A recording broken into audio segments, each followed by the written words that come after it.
उन्हामध्ये अण्णासाहेब पुतळे यांच्या शेतामध्ये श्री अण्णासाहेब पुतळे यांनी आज BBF यंत्र आणलेलं आहे। तरी BBF यंत्राचे फायदे आणि BBF यंत्राची बियाण्याची सेटिंग कशी करायची याबद्दल आपण शेतकऱ्यांना विचारूयात आणि त्यांना पण आपण सांगूयात की BBFचे फायदे काय आहेत आणि BBFची रचना सीडची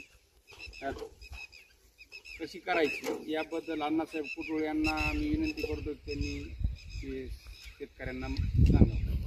हे BBF पद्धतीचं बियाणं अचूक बियाणं एकच बियाणं धरतंय आणि तुम्ही साईडनं सरी निघून आज 4 फण वरी होते पेरायला आणि BBFचा एकच फायदा आहे की ज्यावेळेस पाऊस जास्त होतो त्यावेळेस पाणी त्याच्यामध्ये उतरल्या जातंय आणि ज्यावेळेस पाऊस कमी पडतो तो ओलावा टिकून राहतो। आणि हे जे आणलं आपण रोहित कंपनी त्याचं एकच बियाणं धरतंय। तुम्हाला बियाणं जास्त पडणार नाही, जसं बियाणं तुम्हाला पाहिजे तसं पाडू शकतात, त्याच्यामुळं त्याचा भरपूर फायदा आहे।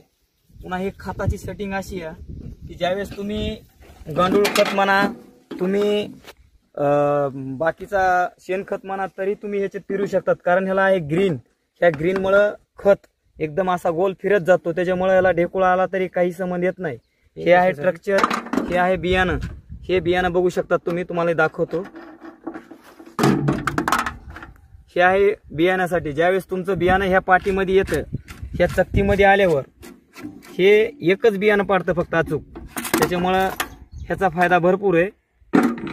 हे बियाण्यासाठी आहे, एक बियाणं घेतंय आणि हे स्ट्रक्चर पाडतंय। हे स्ट्रक्चर असं बस फिट करायचंय, त्याच्यामुळं बियाणं ह्याच्यात शिल्लक राहणार नाही। महत्वाची काळजी, ह्याच्यात बियाणं शिल्लक राहत नाही। दुसऱ्या पेरणी यंत्रात राहतात पण ह्याच्यात राहत नाहीये, बियाणं शिल्लक राहण्याची गॅरंटी। आणि याच्यामध्ये काय आपण हे करणार टाकणार? याच्यामध्ये सोयाबीन बसते प्रत्येक खप्प्यामध्ये जवळपास 9 किलो आणि पुढच्या खप्प्यामध्ये खत आहे, खतासाठी स्पेशल आहे। पाऊस आला तरी म्हणजे अडचण येणार नाही। या 2 मध्ये का? हा, त्या 2 मध्ये बियाणं आहे, त्या 2 मध्ये बियाणंच आहे। इकडं बी खत आहे, रासायनिक खत, कुठलाही खत वापरू शकतात तुम्ही, त्याच्यामुळे त्याला काही अडचण नाही।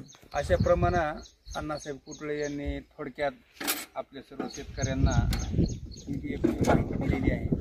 तर BBF संदर्भामध्ये आणखी खूप महत्त्वाच्या गोष्टी आहेत ज्या की सरीवरंबा पद्धतीमुळे जर पाऊस कमी झाला आणि आपल्याकडे संरक्षित पाणी देण्याची जर सोय असली, पाणी देण्याचं साधन उपलब्ध नसलं तर या आपण दांड पाण्यानं सुद्धा आपण दांड पाणी कमी वेळामध्ये देऊ शकतो।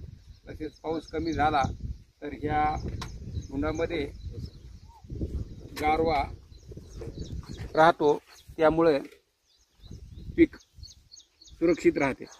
आणि जास्त पाऊस काळ झाला तर पाणी या दांडावाटे जमिनीच्या बाहेर निघते, त्यामुळे पिकाला कुठलाही धोका पोहोचत नाही।